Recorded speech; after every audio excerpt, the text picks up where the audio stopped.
8장 12절 그리고 이제 1장 3절로 5절 말씀입니다. 그래서 8장 12절 제가 읽겠습니다. 예수께서 또 말씀하여 이르시되 나는 세상의 빛이니 나를 따르는 자는 어둠에 다니지 아니하고 생명의 빛을 얻으리라. 아멘. 그 다음에 3절, 4절, 5절입니다. 만물이 그로 말미암아, 여기서 그는 예수님이죠. 예수님으로 말미암아 지은 바 되었으니 지은 것이 하나도 그가 없이는 된 것이 없느니라. 그 안에, 예수님 안에 생명, 그 생명이라는 게 조에라는 헬라어 언어가 있죠. 그래서 이 생명은 영적이고 또 실제적인 그런 생명을 얘기한다고 했죠. 그래서 이 생명이 있었으니 이 생명은 사람들의 빛이라. 빛이 어둠에 비추되 어둠이 깨닫지 못하더라. 이렇게 말씀하고 있다라는 거죠. 그래서 예수님이 세상의 빛으로 오셨습니다. 그래서 세상에 생명을 주는 빛으로 오셨는데 이 빛이 예수님의 생명으로 나타남으로 우리의 어둠 가운데 비춰주신다는 거예요. 그래서 예수님으로부터 나오는 이 생명은 우리 안에 빛처럼 역사하신다. 그래서 예수님을 믿었을 때 우리 안에 일어나는 영적인 실제 일들이 있다는 것입니다. 그래서 지지난 주일 제가 풍성한 생명에 대해서 말씀을 드렸죠. 그래서 이 풍성한 생명은 하나님으로부터 오는 생명입니다. 그래서 하나님으로부터 오는 생명이 우리 안에서 살아서 역사하고 있는 거예요. 그래서 우리의 신앙생활이 이 생명과 연결되어 있었기 때문에 우리가 이 생명으로부터 나오는 하나님의 생명, 예수 그리스도로부터 나오는 그 생명을 우리가 경험하고 그 생명으로부터 나오는 능력과 은혜로 살아가는 게 우리의 신앙의 그리고 우리의 삶의 본질의 삶이라고 지난번에 풍성한 생명 시간에 얘기를 했는데 또 이 생명은 또 다른 표현이 뭐냐면 빛으로 표현된다는 거예요. 빛은 무엇입니까? 어둠을 밝힌다는 거죠. 어둠. 그래서 우리 안에 어둠이 있는데 이 어둠이 사람들 가운데 있더라. 그래서 요한복음 1장에 예수님이 말씀이신 예수님이 만물을 창조하실 때 함께 계셨고 또 함께 성부 하나님, 성령 하나님, 성자 예수님 이 삼일체 하나님이 천지를 창조하실 때 말씀으로 창조하셨단 말이에요. 예수님으로 창조를 했는데 그래서 예수님이 2000년 전에 육신으로 오셨을 때 빛으로 오셨다는 거죠. 그 생명을 가지고 빛으로 오시면 그 빛이 사람들에게 비춰주는데 문제는 뭐냐면 요한복음 1장에 보니까 사람들이 어둠 가운데 있어서 그 빛을 깨닫지 못했다. 이렇게 말씀하십니다. 특별히 요한복음 8장에는 예수님께서 이 바리새인들과 이렇게 논쟁하는 가운데 특별히 그 간음한 여자가 잡혀와서 이 바리새인들이 예수님한테 모세의 율법에 의하면 돌로 쳐서 죽이라 그러는데 당신은 어떻게 판결하겠습니까? 얘기했을 때 예수님께서 누구든지 죄 없는 자는 돌로 쳐라 이렇게 말씀하셨을 때 사람들이 다 떠나는 거죠. 떠나고 나서 그 여인에게 나도 너를 정죄하지 않을 테니 너는 다시는 죄를 짓지 말라고 하면서 보냈어요. 그리고 나서 그 간음하는 여인의 사건 이후에 예수님이 나오는 바로 말씀이 뭐냐면 나는 세상의 빛이다. 그래서 내 안에 생명의 빛이 있는데 사람들이 나를 따라오는 자는 생명의 빛으로 다니는 자는 어둠에 거하지 아니할 거라고 얘기합니다. 자, 여기서 우리가 예수님이 요한복음 8장에서 나는 세상의 빛이고 생명의 빛이 너희 안에 있으면 어둠에 건들지 않았을 때 그게 이 본문 안에서 어떻게 적용될 수 있습니까? 이 바리새인들과 율법의 사람들은 이 간음한 여인을 어찌됐든 돌로 쳐 죽여야 된다는 그 율법에 매여 있었고 또 중요한 거는 예수님을 이렇게 시험에 빠뜨리려는 악한 의도까지 가졌던 거라는 거죠. 그래서 예수님 앞에 데려온 거죠. 근데 예수님이 하나님이신 예수님이 너무 지혜로운 말씀을 하죠. 누구든지 죄 있는 자가 돌로 쳐라. 그 예수님의 말씀이 그들의 마음 가운데 어두움에 비춰주니까 그들이 자신들이 저 여인에게 돌을 칠 만큼 나는 의로운 사람이 아니다라고 다른 사람들이 다 동의를 하게 된 거예요. 그리고 나서 그들이 다 도망을 갑니다. 그랬을 때 예수님이 뭐라고 얘기합니까? 나는 세상의 빛이다. 누구든지 나를 따르는 자는 어둠에 있지 않고 생명의 빛 아래 있다라고 주님이 말씀해 주시는 거죠.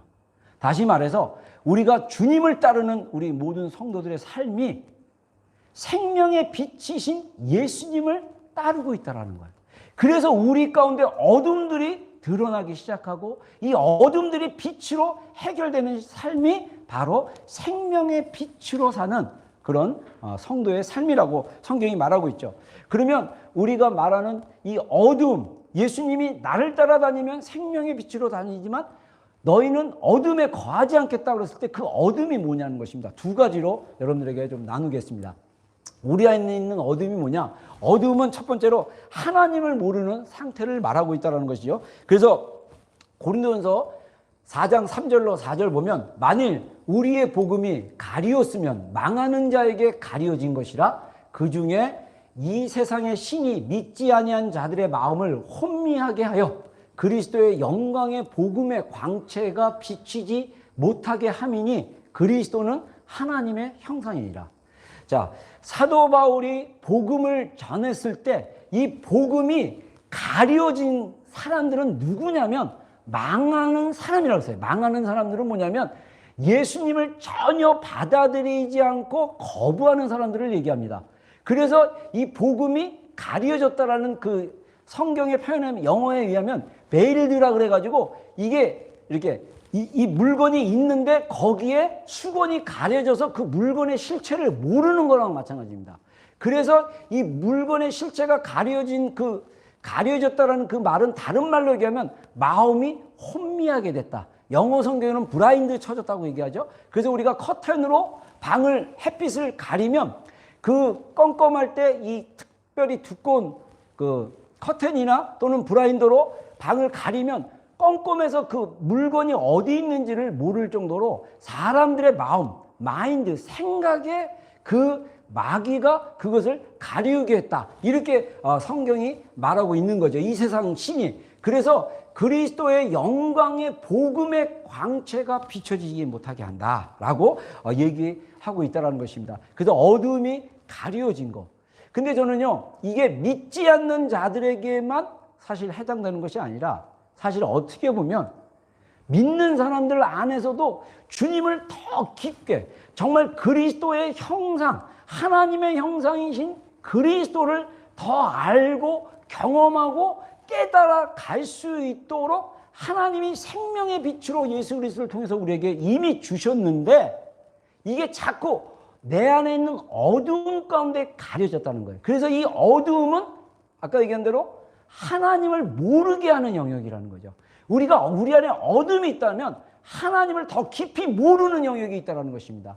그래서 우리의 영은 제가 여러 번 강조했지만 우리의 영은요 풍선과 같이 부풀러지기도 하고 쪼그라들기도 합니다. 그리고 우리의 영의 그 용량은 우주와 같이 굉장히 넓다라고 그랬어요. 그래서 하나님을 경외하는 그 삶의 영역의 깊이가 정말 주님과 내가 합일된 연합된 상태로 정말 이 세상도 없고 오직 주님만 내가 나도 없고 오직 주님만 존재하는 그 영역의 상태 안으로 들어갈 수 있는 깊은 그 경험까지 갈 수 있을 정도로 우리의 영이 굉장히 가능성이 있는데 문제는 뭐냐면 왜 그 단계 안으로 들어가지 못하고 우리가 주님과 연합한 자인데 연합된 삶을 살아내지 못하고 주님은 생명을 주시는 분이고 생명을 이미 주셨고 그 주님 안에 풍성한 생명이 있음에도 불구하고 우리가 그것을 누리지 못하는 그 영역이 무엇이냐? 바로 우리 안에 하나님을 알아가지 못하도록 영적인 가림막들이 우리 안에 있지 않나 이렇게 생각을 해봅니다. 그래서 우리의 어둠을 비치는 이 생명의 빛이 우리 안에 밝아지면 밝아질수록 주님을 경험하는 주님의 그 생명을 더 경험하는 그런 영역들이 더 넓어질 수 있다. 이렇게 성경은 말하고 있죠. 그런데 이 어둠이 하나님을 모르게 하고 믿지 못하게 하는데 이 어둠 안에는 누가 역사하냐면 마귀가 역사하는 거예요. 마귀가. 그래서 우리는요 타락한 본성으로 가려져 있습니다. 그래서 우리는 진짜 하나님을 머리부터 발끝까지 모를 수밖에 없는 존재인데 하나님이 예수 그리스도를 통해서 우리를 이 타락한 본성을 옛사람을 새롭게 하셨어요. 그래서 이 옛사람을 새롭게 했는데 중요한 건 뭐냐면 마귀가 이 땅에서 여전히 우리를 주님께로 가지 못하도록, 그 생명을 누리지 못하도록 어둠 가운데 그 전략으로 우리를 가리우게 하는 그런 역할을 하고 있다는 거죠. 그래서 이 마음에 가려진 거죠. 그래서 이 골로새서에 보면요, 1장 13절로 14절에 보면 그가 예수 그리스도를, 하나님을 얘기합니다. 하나님이 우리를 흑암의 권세에서 건져내사 그의 사랑의 아들의 나라로 옮기셨으니 그 아들 안에 우리가 속량 곧 제사함을 얻었도다. 이렇게 말씀하십니다. 여러분, 우리가 그리스도로 말미암아 사랑의 아들이신 그리스도의 나라로 옮겨졌다 그랬어요. 그러면 이 골로새 성도들에게, 특별히 에베소서도 마찬가지지만 사도 바울이 목회했던 성도들에게, 이방인이었던 그들에게, 또 유대인이지만 정말 그리스도를 인격적으로 알지 못하는 그들에게 너희가 어둠에 있었다, 너희들이 흑암의 권세 아래 있었다. 그런데 예수 그리스도의 속량 제사함으로 너희가 예수 그리스도의 나라로 옮겨졌다, 구원받았다. 물에 빠진 사람을 건져서 살리듯이 우리를 죄 가운데 있고 어두운 가운데 있는 우리를 건져내셨다. 이렇게 말씀하고 있다는 거죠. 그래서 성경은 우리가 전에는 어둠이었다, 에베소 성도들에게 얘기하고 있죠. 그래서 주 안에서 빛이고 빛의 자녀들처럼 행하라. 성경은 우리가 예수님 안에서 빛이라고 그랬어요. 그리고 예수님 마태복음에서 너희는 세상의 빛이라고 말씀하셨어요. 그래서 예수님이 주신 그 생명의 빛이 나타나는 게 우리의 삶의 모습이라는 것입니다. 그래서 우리는 빛의 자녀라고까지 얘기를 합니다. 두 번째는 뭐냐? 이 어두움은 우리의 옛사람의 구조, 옛사람의 행위라는 것입니다. 첫 번째로 아까 말한 대로 이 어둠은 하나님을 가리워서 못 보게 하는 건데, 그것이 우리의 옛 본성 때문에 그럴 수도 있고, 또 마귀가 전략 가운데 보지 못하도록 우리를 가리우는 영역이 있다는 거죠. 그래서 저는 마귀가 역사하는 그 영역 가운데 우리 안에 있는 영역은 옛사람 안에서 무의식 가운데 일하고 있는 마귀의 전략이 있다라고 저는 개인적으로 생각을 해요. 그래서 에베소 4장 22절에 보면 너희는 유혹의 욕심을 따라 썩어져가는 구습을 따르는 옛사람을 벗어버리고, 자, 영어 성경에 보면 이 구습은 뭐냐면 우리의 인생의 옛날 방식인 거예요. 옛날 삶의 태도, 방식. 근데 이것은 뭐냐면 이 방식은 무엇을 따라가냐면 유혹의 욕심을 따라간다는 거예요. 그래서 유혹의 욕심은 영어 성경에 보면요, 이 유혹이라는 거는 미혹되고 미혹된, 그래서 이 디시드라는 그 용어가 있는데 이게 미혹하는 거예요. 사람들을 홀리고 해서 우리의 그 디자이어가, 이 욕구가 이미 속임을 당해서, 그래서 우리가 옛사람의 방식대로 살아가는, 그게 옛사람의 자아가 그렇게 살아간다고 얘기합니다. 우리가 실제적으로 적용을 하자면요, 우리가 사람에게 사랑을 받을 수 있을 거라고 믿어요. 우리가 자꾸 이렇게 하나님의 사랑이 아닌, 제가 물 좀 따주세요. 미안합니다. 네. 하나님의 사랑이 아닌 자꾸 사람에게 사랑을 구해요.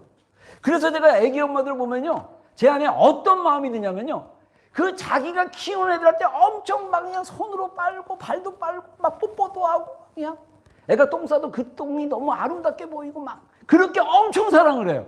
근데 그 깊은 곳에 이게 영으로 사랑하지 않으면, 육으로 사랑하면, 자기가 그 사랑에서 막 하는 이 육으로 나오면요, 반드시 육은 이 사망이고 우리의 악한 의도에서 나오기 때문에 뭘 기대하냐면 그 아기가 엄마인 나에게 잘 반응하기를 원해요.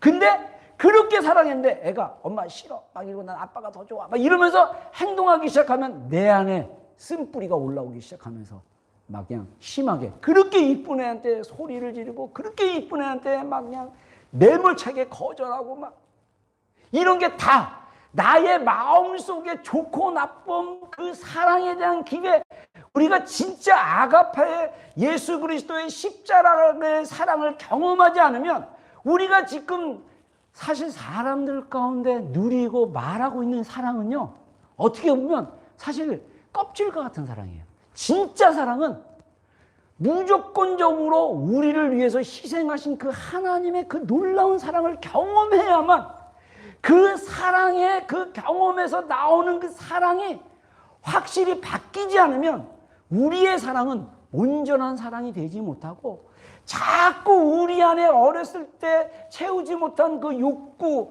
그 채우지 못한 그 결핍, 채우지 못한 그 타락한 본성에 유혹돼서 그 사람을 통해서 또 물질을 통해서 뭔가 환경을 통해서 그 사랑받고자 하는 그 욕구가 계속 우리 안에 올라온다는 거죠. 그 욕구를 어떻게 해야 됩니까? 생명의 빛으로 비치면 이게 진짜 사랑이 아니구나. 깊은 곳에 들어갔더니 이게 내 안에 유혹의 욕심에서 나오는 그런 사랑이었구나를 깨닫게 된다는 거죠. 그래서 정말 우리 안에 옛사람의 구조, 옛사람의 어렸을 때 그 결핍과 그 욕구와 채워지지 않는 그것으로 살아가려는 그런 삶의 그 시스템이나 생각과 무의식들이 다 저는 어둠이라고 생각합니다. 그 어둠을 누가 자극하냐? 마귀가 자극한 거죠, 마귀가. 그래서 이 어둠에 대해서 또 구체적으로 얘기를 하죠. 8절에 보면요. 우리 골로새서 3장 8절과 9절 한번 읽어주세요. 제가 물 한 잔 마시고요. 자, 우리 한번 읽어주세요. 시작.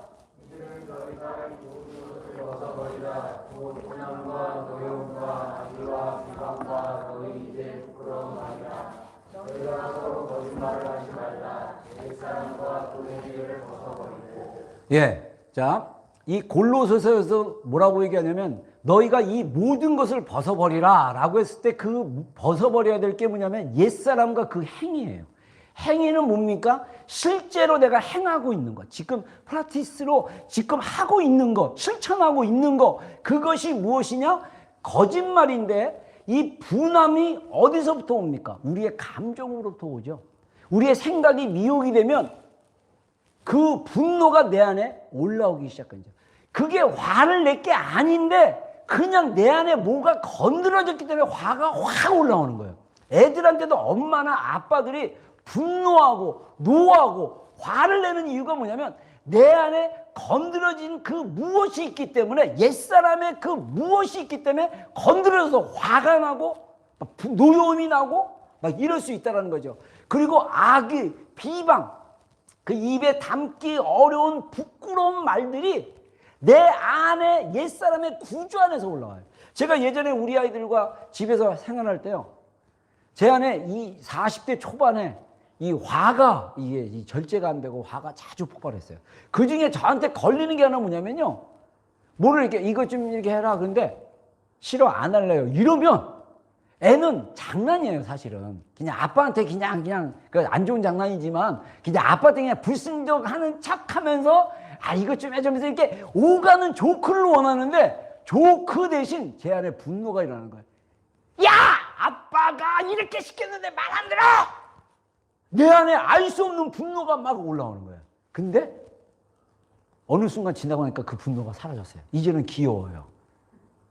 애들이 큰 다음에 안타깝게도. 어렸을 때는 왜 그렇게 승질을 냈는지. 근데 이게 왜 그랬냐면요, 제가 이 나라 문화하고 이제 저도 1세다 보니까 35살 이 나라 와가지고 지금 20년을 살았잖아요.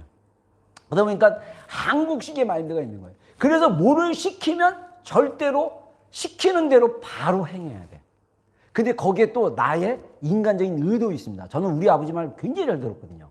아버지가 적극적으로 말하면 저는 번개처럼 일어나가지고 아무런 컴플레인 없이 자원하는 마음으로 기쁨으로 순교가 아니라 순종했어요. 근데 그 의로움이 나한테 더해지니까 더 큰 분노가 내 안에 온 거예요. 나는 우리 아버지한테 이랬는데 너는 나한테 이래? 내가 우습게 보여? 이런 나도 모르는 어둠에 있던 것들이 건드려지니까 분노로 작용할 수밖에 없다는 거죠.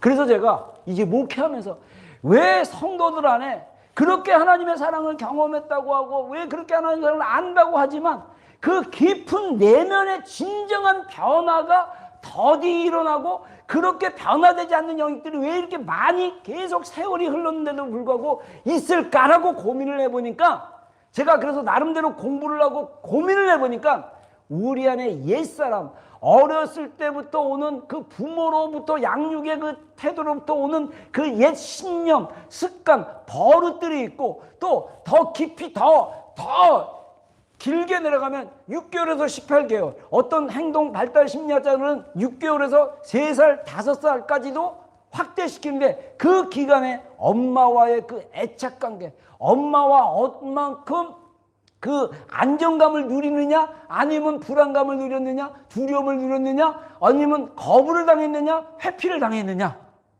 대한 그 아이가 벌써 다 알고 있어갖고, 아이였던 우리가 다 알고 있어갖고, 내가 불안장애나 두려움장애나 거부장애나 회피형으로 바뀌다 보니까 나도 모르게 옛사람의 그 패턴이 나오기 시작하면서 그것을 자녀들에게 자연스럽게 물려줘서, 똑같이 내가 어렸을 때 당했던 그 외로움, 고독, 낮은 자존감, 이런 것들이 전수되는 것을 우리가 볼 수 있어요. 이게 옛사람의 구조라는 거예요. 그래서 우리가 정말 주님을 알고 주님을 경험하면 주님이 우리 안에 있는 것들을 다시 새롭게 하십니다. 주님의 그 생명의 빛이 우리 안에 비춰지기 시작하면 우리가 어떻게 되냐? 회개를 하셔야 돼요. 회개. 그래서 내 내면에 있는 어두운 것들을 계속적으로 회개로 벗어버리는 작업이 필요하다는 것이에요. 사실은 어떤 분은 그런 얘기하는데 저는 동의합니다. 매일 회개해야 된다는 거예요. 매일. 자기 전에 하루의 삶을 되돌아봐서 내 마음의 상태, 내 감정의 상태, 내 의식의 상태, 내 삶의 모습의 상태를 보고 하나님 앞에 회개하고 회개하고 회개하는 삶. 그랬을 때 우리의 어둠이 계속적으로 빛 가운데 나감으로써 우리가 주님 안에서 그 주님이 주시는 그 생명의 빛으로 살아갈 수 있는 그런 능력의 삶을 살아낼 수 있다라는 거죠. 그래서 이 예수님이 또 하나의 제가 성경 예를 하나 들겠습니다. 예수님이 제자들과 함께 떡을 먹을 때 마태복음에 보면요. 마태복음 8장입니다. 떡을 먹을 때 손을 씻지 않는 것에 대해서 바리새인들과 서기관들이 예수님을 비난했어요. 왜 당신의 제자들은 장로들의 유전을 따르지 않고 떡을 먹을 때 손을 안 씻고 먹습니까? 라고 얘기했는데, 예수님이 입으로, 이 17절 앞에는 뭐라고 하냐면요, 입으로 먹는 것이 그 사람을 더럽히는 것이 아니라 입에서 나오는 것이 그 사람을 더럽게 한다, 이렇게 얘기하는 거예요. 자, 우리 마태복음 8장, 이게 구절이 서로 이게 안 되는데 18절 19절입니다. 우리 한번 읽어보겠습니다. 시작.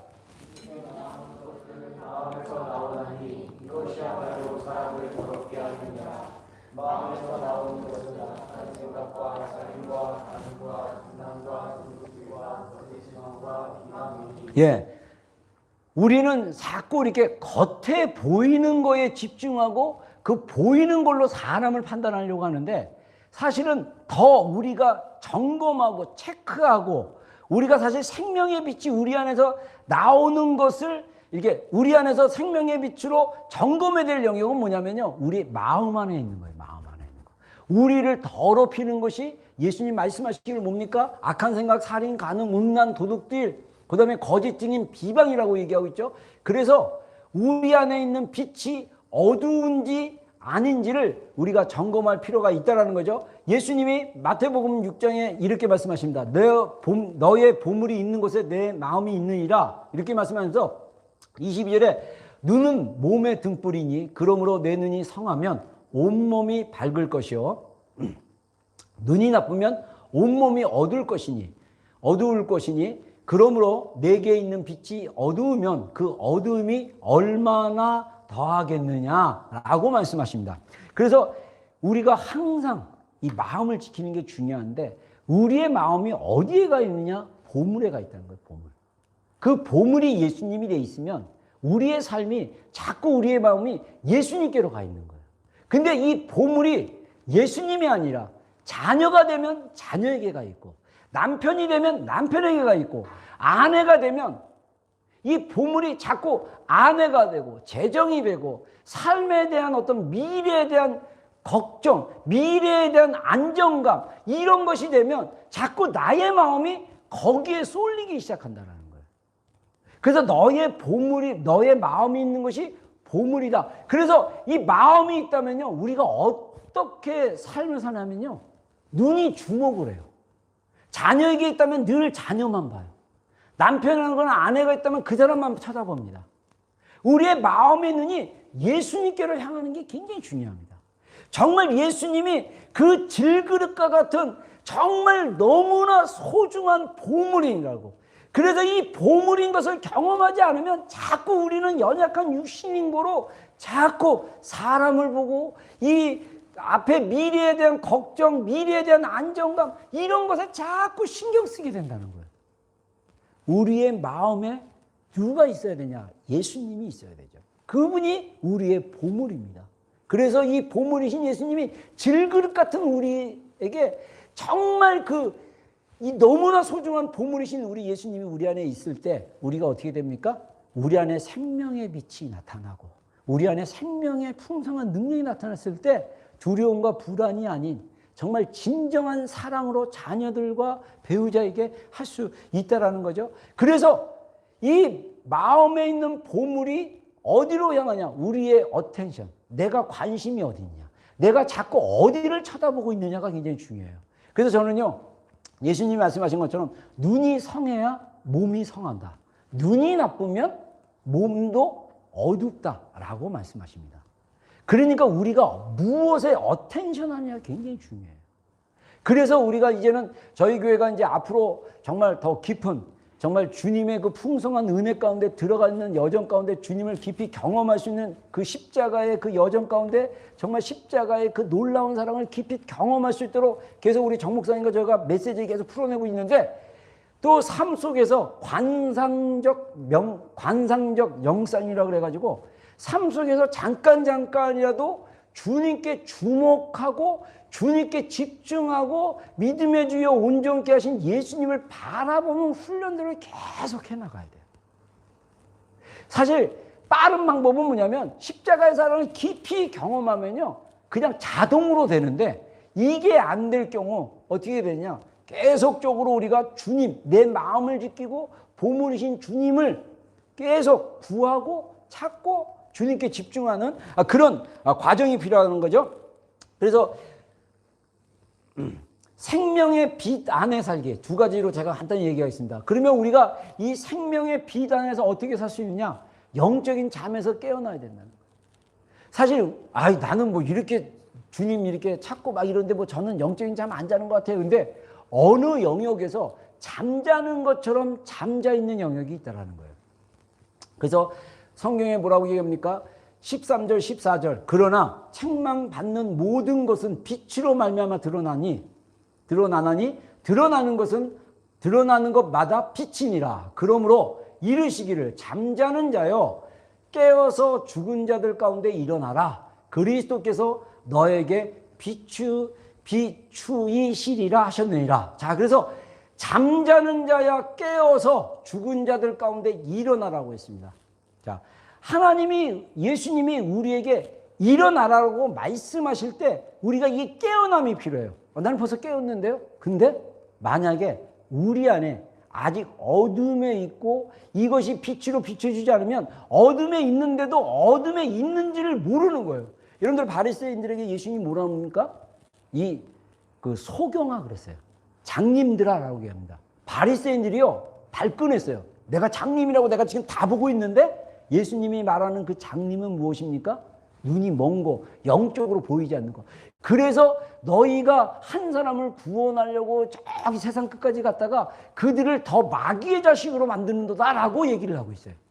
그래서 소경이 소경을 인도한다라고 얘기하고 있습니다. 여러분, 우리가 영적인 잠에서 깨어났을 때 그 생명의 빛을 경험하기 시작한다는 거죠. 그래서 이 생명의 빛을 경험하기 위해서 뭐냐면 우리가 영적인 잠에서 깨어나도록 우리가 해야 된다는 거죠. 이건 우리가 해야 할 일이에요. 그래서 이미 우리 안에 생명의 빛이 있습니다. 그래서 이 빛을 인식하고 깨어나야 된다. 이거는요, 다시 말해서 우리의 영적인 삶이 피상적이고 표면적인 것에서 깊이 있는 곳으로 들어가 생각하는 사람이 되어야 한다. 이게 무슨 말이냐면요, 우리가 신앙생활을요 피상적이고 표면적으로 하면요, 예배도 그냥 예배 드리는 거예요. 주일날. 특별히 여러분들 이번에 그 온라인 거의 우리 6주, 7주, 우리가 기억으로는 3월 29일 주일날 예배로 해서 이제 락다운 되는 바람에 우리가 못 드리는 걸로 기억하는데, 제가 3월 22일 날 주일날 예배를 드렸더라고요, 보니까. 그리고 저도 이제 강제 자가격리가 돼가지고 못 오고, 그 다음에 그렇게 됐는데 벌써 거의 2달 가까이, 7주 넘게 우리가 사실은 온라인으로만 우리가 만나고 예배 드렸어요. 지금도 물론 지금 이 영상을 보고 있는 우리 지체들은 계속적으로 집안에서 예배를 드리고 있지만, 중요한 이 락다운 기간 동안 우리의 기도회와 말씀 읽는 것과 또 영상으로 설교 듣고 예배 드리는 그것들이 그냥 주일날이니까 집에서 드리니까 너무 편하네 켜놓고 딴짓하면서 예배 드리는 이런 면은 이게 표면적이고 피상적이라는 거예요. 우리의 예배가 비록 온라인으로 드려서 집중할 수 없고 정말 그 생생함이 없는다 할지라도, 이 예배는 하나님께 드려지는 예배고, 하나님이 이 예배를 통해서 우리에게 어떤 말씀을 하실 건가 라고 또 기대하면서 드려지는, 그래서 계속 내 안에 하나님을 향한 그 마음, 하나님을 향한 그 생명이 살아있도록 계속적으로 나가야 되는데, 우리가 피상적이고 표면적인 신앙생활의 루틴을 하다 보면 그건 잠자는 수준이에요. 내가 지금 영적으로 자고 있구나. 그래서 내 안에 감격도 없고 감동도 없고 그 어떤 것도 없구나 라고 깨달아야 돼요. 인식해야 돼요.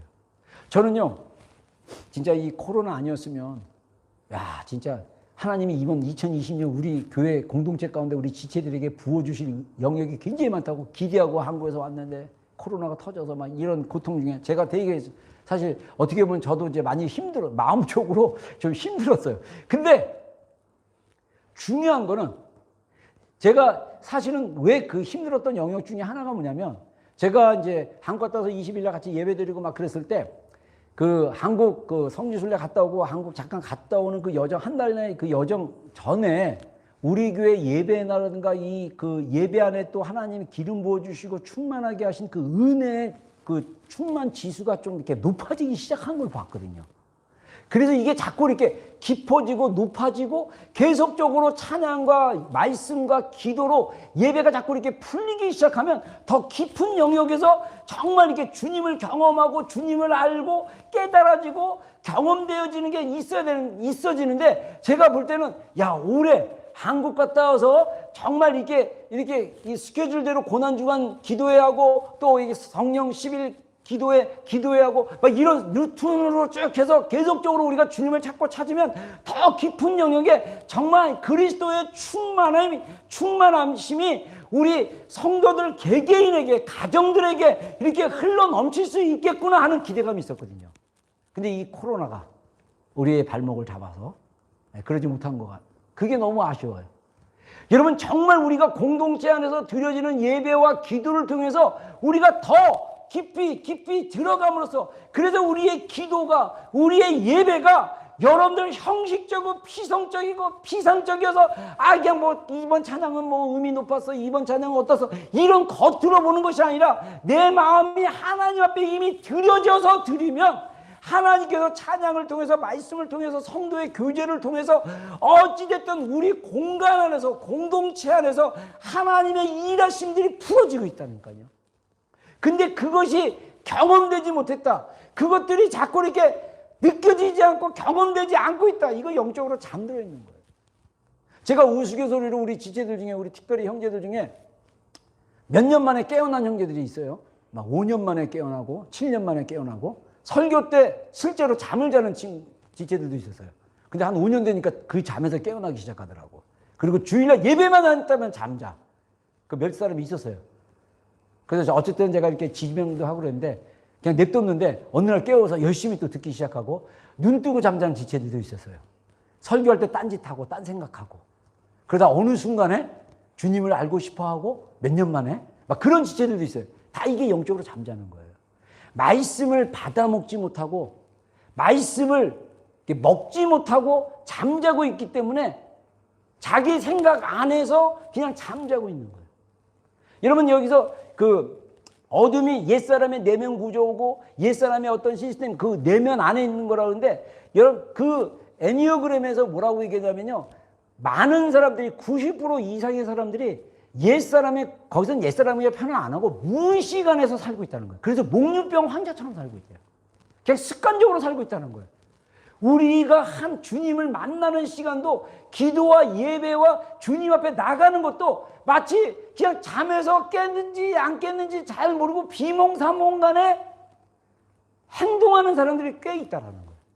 그게 왜 그렇습니까? 아직 어둠에 있다라는 거예요. 여러분 우리가 이 생명의 빛을 밝기 위해서 주여 빛을 주시옵소서 할 필요가 없어요. 이미 예수 그리스도께서 주님의 복음을 우리가 믿고 거듭났고 새 사람이 되었으면 성령님이 우리 안에서 생명의 빛으로 역사하기 시작하시는 거예요. 이분이 우리로 하여금 우리의 그 연약함을 보게 하고 깨닫게 하고 알게 하시는 하나님의 그 역사하심이 우리 안에서 일어나기 시작하는 거예요. 그러려면 우리가 잠에서 깨어나야 돼요. 내가 이렇게 살면 안 되겠다. 내가 이렇게 신앙생활하면 안 되겠다. 내가 이렇게 생활하면 안 되겠다. 내가 내 마음에 정말 내가 보는 것이 예수님인지 아니면 다른 것인지 진지하게 스스로를 체크하고 스스로를 보셔야 되는 거예요. 인식해야 돼요. 그래야 내가 잠자고 있구나 하고 깨면 생명의 빛이 우리 안에서 비춰지기 시작한 겁니다. 그래서 아까 첫 번째 그 얘기했을 때 어두움 가운데 있는데 하나님을 모르기 때문에 우리가 정말 이 계속적인 회개가 우리 안에 필요하다는 것처럼 우리가 정말 영적인 잠에서 깨어나는 방법 중에 또 하나는 뭐냐면 계속적으로 우리가 회개하는 삶을 살아야 돼요. 주님 앞에 쓰지 못한 거. 그래서 회개하라 그러면 또 죄책감으로 주님 앞에 나가는 건가? 이거 아니에요. 우리의 연약함을 인정하는 거예요. 그리고 주님에게 은혜를 부어주십시오. 주님 저를 새롭게 해주십시오. 주님 저에게 힘을 주십시오. 주님 저를 새롭게 해주십시오. 우리가 자꾸 내가 힘을 내야지, 내가 이래야지 해서 내가 아닌 우리 안에 계신 주님이 우리 가운데 역사하시고 힘을 주시고 우리를 깨닫게 해주시고 우리로 하여금 성장케 하시고 자라게 할 수 있는, 그래서 이 예수님이 우리 안에 이미 복음을 통해서 주신 이 생명의 빛은요, 어떤 분은 뭐라고 하냐면 신성한 빛이라고 해요. 디바인 라이트. 하나님의 신성한 빛이 우리 안에 있어요. 근데 이 빛이 왜 나타나지 않겠냐?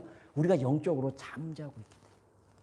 우리가 영적으로 이 진짜 겉으로 보이는 것만 따라가기 때문에. 그래서 우리의 내면 안에 집중하고 우리 내면 가운데 살아서 우리에게 말씀하시고 우리에게 깨닫게 해주시고 알게 하신 주님께 더 집중하고, 그래서 우리의 영의 삶이, 영적인 우리의 삶이 자꾸 이렇게 깊이 있게 들어갔을 때 주님이 우리로 하여금 그 생명의 빛이, 세상을 향한 그분의 빛이 우리 안에서 드러날 수 있도록 하신다는 거죠. 마지막으로 그래서 생각하는 삶이 되는 것입니다. 그래서 매일 삶 속에서 예수님께 집중하는 거예요. 이거 제가 수십 번 강조했을 거예요. 히브리서 12장 1절과 2절에 뭐라고 합니까? 우리 한번 읽어보겠습니다. 시작.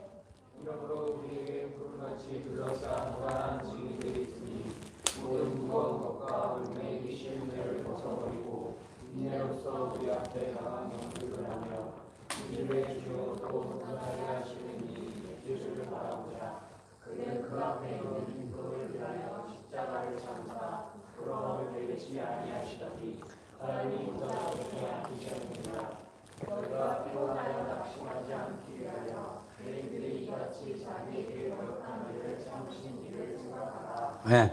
아멘. 아멘. 자, 우리 지금 천국에는요, 허다한 증인들이 있어요.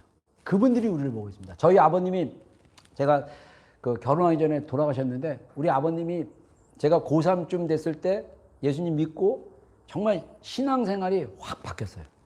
우리 아버지 굉장히 골초였거든요. 하루에 담배 2갑씩 피시고, 제가 그래서 담배를 진짜 싫어요. 지금도 담배 피는 사람이 옆에 오면 제 목이 아파요. 그 정도로 예민해졌어요.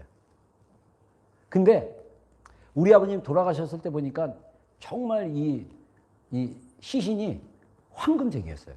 그리고 마치 우리 아버님께서 그 낮잠을 꼭 1시간씩 주무셨거든요, 낮에. 그래서 제가 여름에는 제가 어렸을 때 같이 옆에서 이렇게 자고 그랬어요.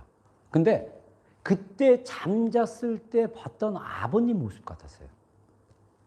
그리고 저희 아버님이 신앙생활 하시면서 저한테 이제 제가 전도사 되고 이제 사역자 됐을 때 저한테 가끔 격려의 말씀을 하셨는데, 내가 너를 위해서 기도하고 있다. 여러분, 우리의 믿음의 선진들이, 예수님도 우리를 위해서 천국에서 지금 중보하고 계시거든요.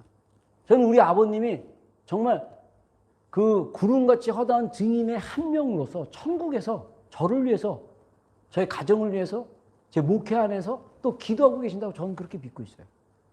그래서 우리가 우리의 삶 가운데 무거운 거 있어요. 얽매이기 쉬운 죄 있습니다. 목사님, 저도 연약하기 때문에 그 얽매이기 쉬운 연약함에 또 빠질 수도 있어요. 그러나 중요한 것은 그것을 벗어버리고 어떻게 해야 됩니까? 인내로서 우리의 앞에 당한 경주를 하며, 제가 이제 아마 성령 강림 주일 끝나고 엔드타임에 대해서 다시 메시지를 나눠야 될 것 같아요. 얼마 전에 제가 황성주 박사라는 분이 쓴 칼럼을 건너 받았는데, 거기 보니까 와, 진짜 깨어 기도하냐, 어마어마한 일들이 또 일어나고 있어요. 지금 이 코로나를 통해서 진짜 어마어마한 그 때가 가까웠구나 라는 것을 알고 있습니다. 우리가 믿음의 경주를 하고 있습니다. 정말 얽매이기 쉬운 죄, 우리가 또 무거운 짐 벗어버리셔야 돼요. 주님께 맡기셔야 돼요. 그리고 인내로서 주님을 향해 경주하는 가운데 있어야 됩니다. 그랬을 때 우리의 눈은 항상 믿음의 주요, 우리를 온전하게 하신 예수님을 바라보는 게 굉장히 중요해요. 우리의 눈이 항상 예수님 안에 있어야 돼요. 근데 이 눈은 마음의 눈을 얘기합니다. 여러분들이 예수님을 기억하기 위해서 예수님의 초상화든지 그 잘생긴 예수님의 초상화는 진짜 예수님이 아니래요. 예수님이 그렇게 잘생긴 분 아니라고 합니다.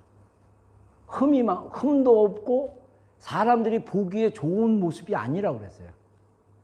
그래서 십자가를 바라보든 어떻게 바라보든 우리가 눈으로 보는 것이 아니라, 사실은 이 육적인 눈으로 보는 것이 아니라 마음의 눈으로 주님을 바라보는 훈련을 하셔야 돼요.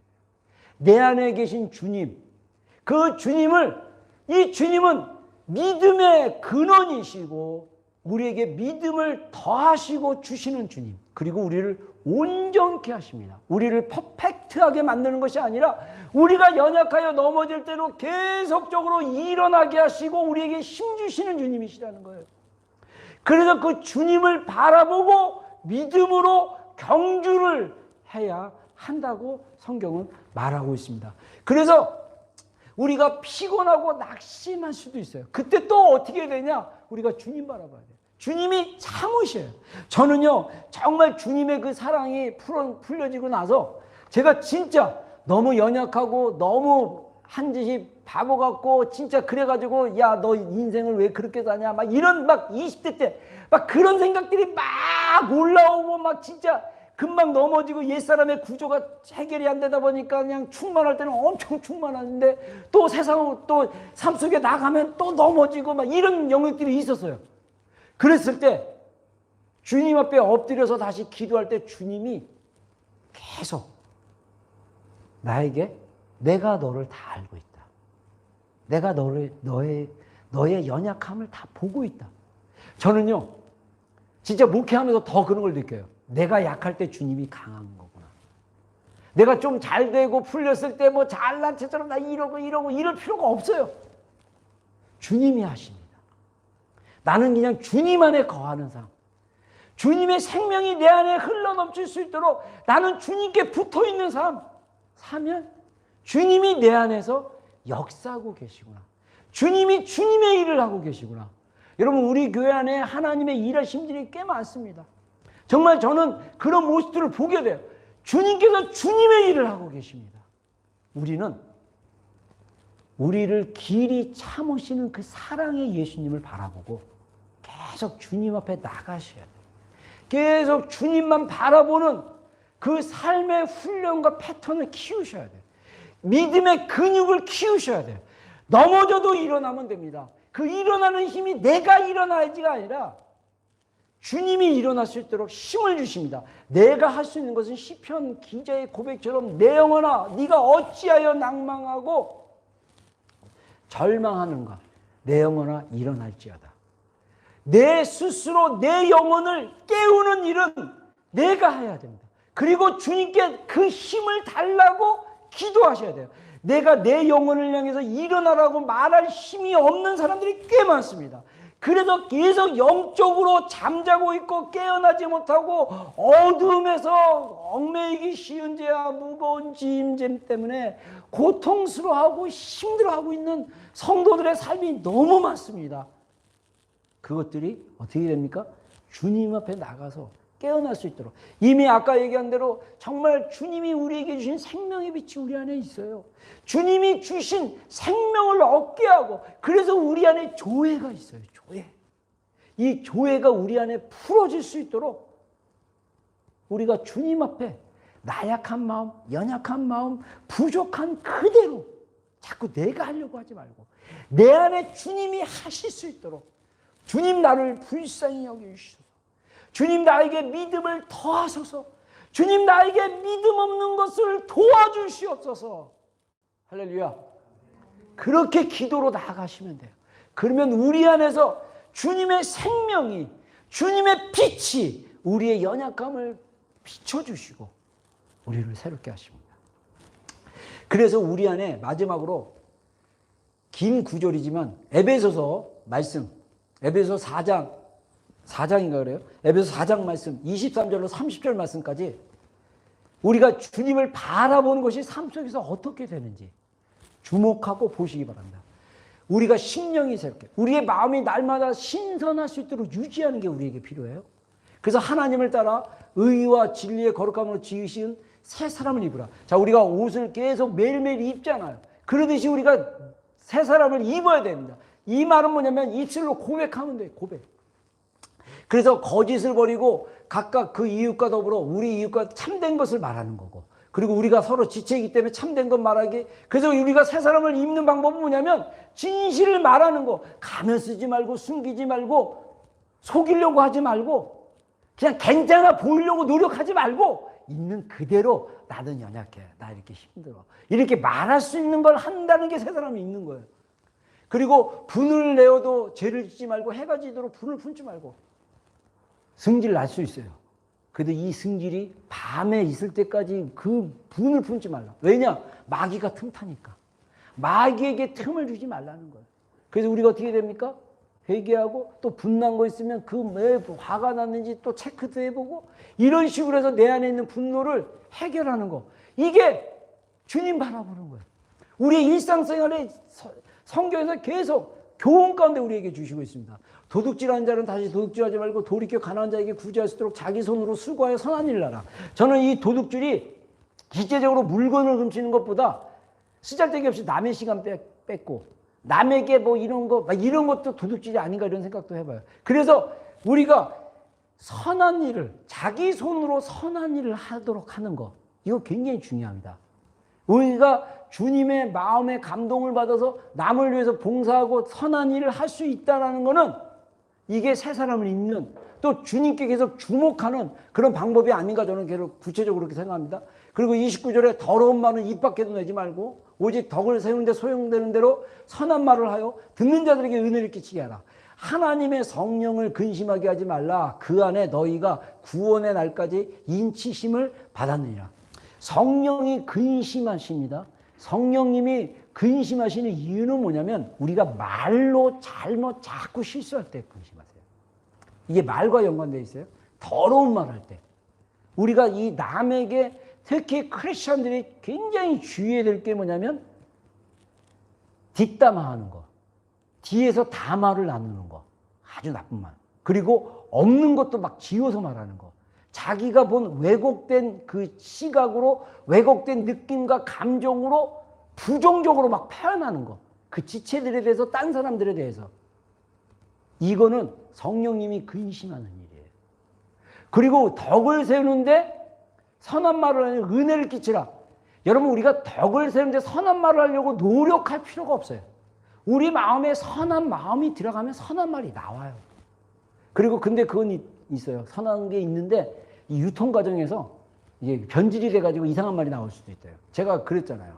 제가 이 유통이 자꾸 잘못돼가지고 사람들이 오해하게 말하는 그런 옛사람의 습관이 있어요.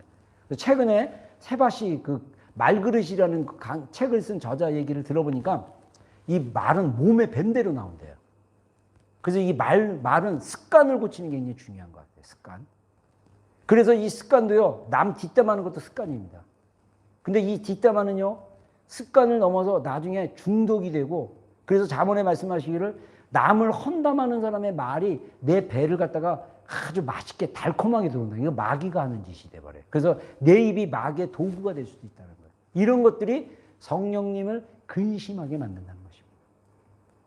그래서 우리가 선한 말 하는 거, 내 안에 선한 의도를 가지고, 그래서 제일 중요한 게 여러분들 우리의 마음이 선하도록 우리가 그 유지하고 회개하고 정결케 하고 말씀 읽고 기도하고 묵상하고 내 안에 잘못되고 왜곡되고 그 있잖아요. 나는 질투하기로 태어난 사람처럼 질투가 있고 나는 시기하기로 태어난 사람처럼 시기가 있고 막 이런 악한 것들 정말 십자가에 못 박히고 정결케 되는 것들이 필요합니다. 여러분, 우리 안에 일어나는 그 시기, 질투, 막 이런 것들은요, 아직 이게 확실하게 어둠에서 해결되지 않았기 때문에 자동으로 나오는 거예요. 정말 이런 것들. 그리고 30절 마지막에 보면 너희는 모든 악독과 노함과 분냄과 떠드는 것과 비방하는 것을 모든 악의와 함께 버리고. 자, 이 악독, 노함, 분냄, 떠드는 비방, 이게 모든 뭐에게 들어가 있어요? 악의. 내 안에 동기 자체가 부패하고 악한 것이 있어요. 그것을 버려야 돼요. 그리고 서로 친절하게 합니다. 여기 지금 락다운 하면서 be kind 막 강조하죠. 네. 우리가 서로 친절하도록 하는 거. 그 다음에 정말 중요한 거, 불쌍히 여기는 거. 서서 용서하기를 하나님이 그리스도 안에서 너희를 불쌍하심과 같이 하라. 불쌍히 여기지 않는 이유는 아직 하나님이 나를 불쌍히 여기는 수준까지 안 내려가서 잘 불쌍한 게 안 느껴지는 거야. 진짜 불쌍하게 여기는 게 배우자고 가까운 사람이고 정말 좋았다가 관계 깨져서 힘든 사람이면 용서하기가 정말 힘들어요. 우리 마음 자체가 그래요. 우리의 그 혼의 영역이 그래요. 근데 이거를 해결할 수 있는 좋은 방법은 뭐냐면 주님이 우리를 불쌍히 여긴 것처럼 용서하는 거. 내 안에 용서가 되지 함으로써 괴롭고 막 이런 것들이 있다면 이것을 또 주님, 믿음의 주여 온전케 하신 주님께 가져가서 내 안에 이런 것들을 용서하고 주님 나를 불쌍히 여신 것처럼 내 안에 불쌍히 여길 수 있는 마음을 주십시오라고 기도하는 것. 이게 주님 앞에 계속 빛 가운데 나가는 삶입니다. 그 빛이 우리 가운데 풍성해졌을 때 내가 얼마나 연약한 존재인 것을 더 알고 알수록 우리 안에 이 내가 정말 이 내 자아가 죽고 연약하고 쪼그라질수록 주님의 생명의 능력이 그 생명의 풍성함이 주님의 그 생명의 빛의 영향력이 내 안에 더 커지게 돼 있다는 거죠.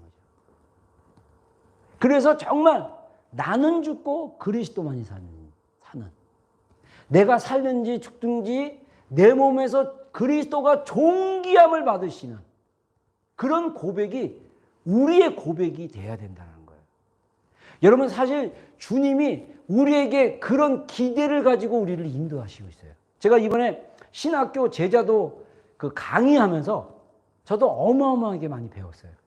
정말 이 신학교 강의한 것도 은혜지만 그 과목이 제자도였던 것도 너무 은혜고 그리고 너무 은혜롭게도 그 제자도의 그 책이 절묘하게 너무 좋은 주 텍스트를 제가 몇 년 전에 얼떨결에 그냥 한국 방문한 교회 제자도 해갖고 좀 두꺼워 배워가지고 책이 괜찮은가 보다 해서 샀는데 안 읽었어요.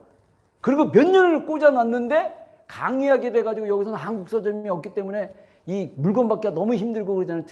그래가지고 그 책을 한번 훑어보는데 이거 신학교 교재로 주 텍스트로 괜찮겠다 해가지고 이 개정판 사가지고 읽기 시작했는데 그리고 그 정리해서 가르치고 막 하다 보니까 와 어마어마한 내용이 그 안에 있어요. 주님이 그 내용 중에 하나가 뭐냐면요. 주님이 우리에 대해서 높은 기대를 가지고 계시대요. 우리에 대해서 높은 기대, 그 기대 중에 하나가 뭔지 아십니까? 예수님 하신 말씀 중에 스승이, 종이, 그 제자가 스승보다 더 나을 수는 없지만 스승과 같이 닮아가면 족하니라는 말씀이 있어요. 스승이신 예수님, 우리가 따르는 주님이신 예수님이, 우리는 주님을 따르는 제자와 같은 삶을 살고 있는데 그 주님과 같이 닮아가면 우리가 온전해질 수 있고, 우리가 닮아가는 과정 가운데 온전해지면 우리가 예수님은 될 수 없지만 예수님이 그걸로 족하다고 말씀하시는 거예요. 그래서 이 말씀은 다시 말하면 우리 안에 그리스도의 형상이 온전해질 때까지 우리가 주님 안에서 자라가는 과정이에요. 그것은요, 우리가 종교적으로 어떤 행위를 해서 이루어지는 것이 아니라, 어떤 자아가 주체가 돼서 행해지는 것이 아니라, 우리 마음 가운데 이미 복음을 통해서 생명을 주신 그 주님 바라보고, 이미 복음을 통해서 이미 물과 피를 다 십자가에서 흘리신 그 자신의 전부를 드려서 우리에게 주신 그 하나님의 사랑을 경험하기 시작하면, 그 여정 안에서 그 경험의 깊이 안에 들어가면 우리가 예수님을 닮는 자로, 의와 진리로 거룩함을 입은 자로 만들어가는 과정이 있다는 거예요. 그렇게 우리를 부르셨다는 거예요. 우리 교회의 목표가 그것인 것에 대해서 저는 너무나 감사합니다. 할렐루야. 주님이 온전하신 것처럼 우리의 삶이 주님과 같이 온전한 삶을 살아내는 것, 하나님이 거룩하신 것처럼 우리가 하나님 안에서 거룩한 삶을 살아내는 것, 이게 어떻게 가능합니까? 내 열심으로 내가 이것을 해서 되는 것입니까? 아니요. 주님이 우리 안에 주신 생명을 받고 할 때 그게 가능하다는 것입니다. 그래서 우리가 할 수 있는 고백은, 주님 저를 새롭게 해주십시오. 주님 안에 저에게 믿음을 더하여 주시옵소서 라고 고백하는 것이 아닌가, 저는 그렇게 생각해요. 여러분, 계속적으로 정말 일상 속에서 믿음의 주요 온전케 하신 예수님을 계속적으로 바라보는 여러분들이 되기를 주의 이름으로 축원합니다. 나의 믿음이 얕은 믿음 가운데 있고 나의 영적인 삶이 얕은 수준에 계속 머무르 있지 않기를 바랍니다. 계속 자라가기를 바랍니다. 계속 성장하기를 바랍니다. 계속 주님의 깊은 은혜 안에 들어가기를 바랍니다. 그래서 여러분의 삶이 정말 주님의 형상대로 지음을 받은 대로, 주님이 우리가 기대하는 그 인생의 그 기대 안에서 열매 맺고 주님 앞에 칭찬받는 그런 인생이 되기를 주의 이름으로 축원합니다. 우리 함께 기도하겠습니다. 함께 기도하실 때 정말 이 시간 우리가 함께 좀 반주 부탁하고요. 우리 한 1, 2분 정도 우리 한번 좀 기도로 좀 나아가겠습니다. 말씀을 좀 묵상하면서 주님, 우리가 주님을 더 바라보는 인생들이 되게 해주십시오. 우리가 더 주님을 구하는 인생들이 되게 해주십시오. 우리가 더 예수님을 붙잡고 예수님을 의지하는 인생이 되게 해주십시오. 우리 안에 그리스도의 그 풍성한 생명과 그 생명의 빛이 우리 안에 비춰지게 하여 주시옵소서. 우리 한번 합심으로 좀 기도하며, 우리 기도 한 1, 2분 정도 우리 기도하고 제가 마무리 기도하고 축도하고 예배 마치겠습니다. 이야마마 코시리아마마로와 이레시니아마마마마마 아마로와 이레시니니니아마 카로바라 이레시니아라마로와 이레시니아라마로와 아마로와 이레시니마로와 이레시니니니아마 코로발라 이레시니아라마로와 이레시니아라마로와 야말로와 이레시니니니아마 코로바라 이레시니아라마로와 이레시니아라마로와 아야말로와 이레시니니 키리비알라 이레시니아라마로와 이레시니아라마로와 하야말라 이레시니니니아마마 쉬리아라마로와 이레시니아라마로와 아마로와 이레시니아라마로와 이레시니아라마로와 이레시니아라마로와 이레시니니 카라바라 이레시니아라 이야마로와 이레시니아라마 코로발라 이레시니아라마로와 이레시니아라마로와 이레시니아라마로와 람마로와 이레시니니아마 코로바라 이레시니아라마 코로바라 아말로와 이레시니아라마 코로바라 이레시니아라마 코로바라 이야라마라 이레 시니니니야 마루와 이레 시니야라 마루와 이레 시니야라 마루와 이레 시니야라 아마루와 이레 시니니 아마코로바라 이레 시니야라 마루와 이레 시니야라 아마루와 이레 시니야라 마코로바라 이레 시니야라 마루와 이레 시니야라 마루와 이레 시니야라 마루와 아마루와 이레 시니야라 마루와 이레 시니야라 마루와 아마루와 이레 시니야라 마루와 이레 시니야라 마루와 시니야라 마루와 이야라 마루와 이레 시니야라 마루와 이레 시니야라 마루와 이레 시니야라 마루와 야마루와 이레 시니니야라 마루와 이레 시니야라 마코로바라 이레 시니야라 카라 야마루와 이레 시니니야 마코로바라 이레 시나이다. 예 주님 감사합니다. 예 주님 감사합니다. 예수님이 말씀하셨습니다. 나는 세상의 빛이다. 나를 따르는 자는 어둠에 다니지 아니하고 생명의 빛을 얻으리라 말씀하셨습니다.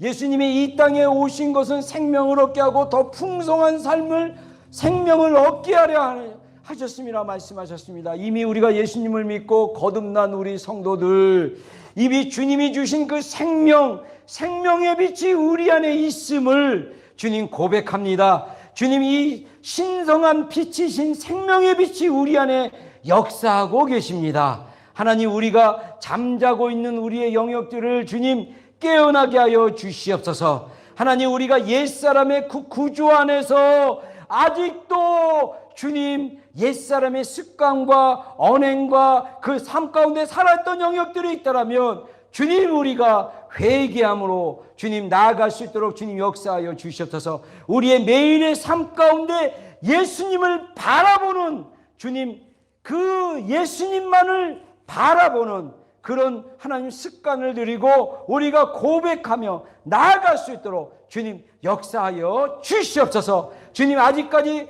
우리 안에 잠자고 있는 성도들이 있다면 예수 그리스도의 이름으로 깨어날지어다. 그 영이 깨어날지어다. 아직도 주님 피상적이고 표면적인 신앙생활로 만족하고 있는 영혼들이 있다면 예수 그리스도의 이름으로 예수 그리스도의 마음 깊숙한 곳에 들어갈지어다. 계속적으로 자라날지어다. 주님 안에서 주님을 구하며 주님 우리 안에 계신 예수님이 얼마나 보배롭고 존귀하기 때문에 내가 내 안에 있는 그 감추인 보화인 그리스도를 얻기 위해서 내가 매일의 삶의 우선순위에 예수님을 두고 예수님만을 바라보고 나의 관심과 나의 집중이 예수님께로 향할 수 있도록 계속적으로 우리가 인내하며 주님께 고백하며 나갈 수 있는 성도들의 삶이 되게 하여 주시옵소서. 예, 주님 감사합니다. 주님의 생명의 빛이 우리 가운데 역사하고 계십니다. 그 생명의 빛이 더 충만하게 풀어지게 하여 주시옵소서. 더 충만하게 우리의 혼의 영역을 비춰주시고 우리의 영을 비춰주시고 우리의 삶의 어두움의 연약한 부분들이 빛으로 드러나게 하여 주시옵소서. 우리가 회개로 나가기를 원합니다. 우리 안에 어두움이 계속적으로 제거되어지고 우리가 주님이 온전하신 분처럼 우리가 온전한 삶을 살아나가기를 원합니다. 하나님이 거룩하신 것처럼 우리가 거룩한 삶을 살아낼 수 있는 능력의 빛이 우리 안에 있음을 고백합니다. 주님의 그 빛이 계속적으로 풀어지게 해주십시오. 계속적으로 우리의 심령 가운데 풀어지게 해주십시오. 예, 주님 감사합니다. 예, 주님 감사합니다. 지금은 우리 구주 예수 그리스도의 크신 은혜와 하나님 아버지의 극진하신 사랑과 성령님의 내주하심과 교통하심과 함께 하심이 오늘 예배 가운데 있는 모든 심령들을 위해 이 영상을 보고 있는 모든 심령들을 위해 지금부터 영원토록 함께 하시기를 간절히 축원하옵나이다. 아멘.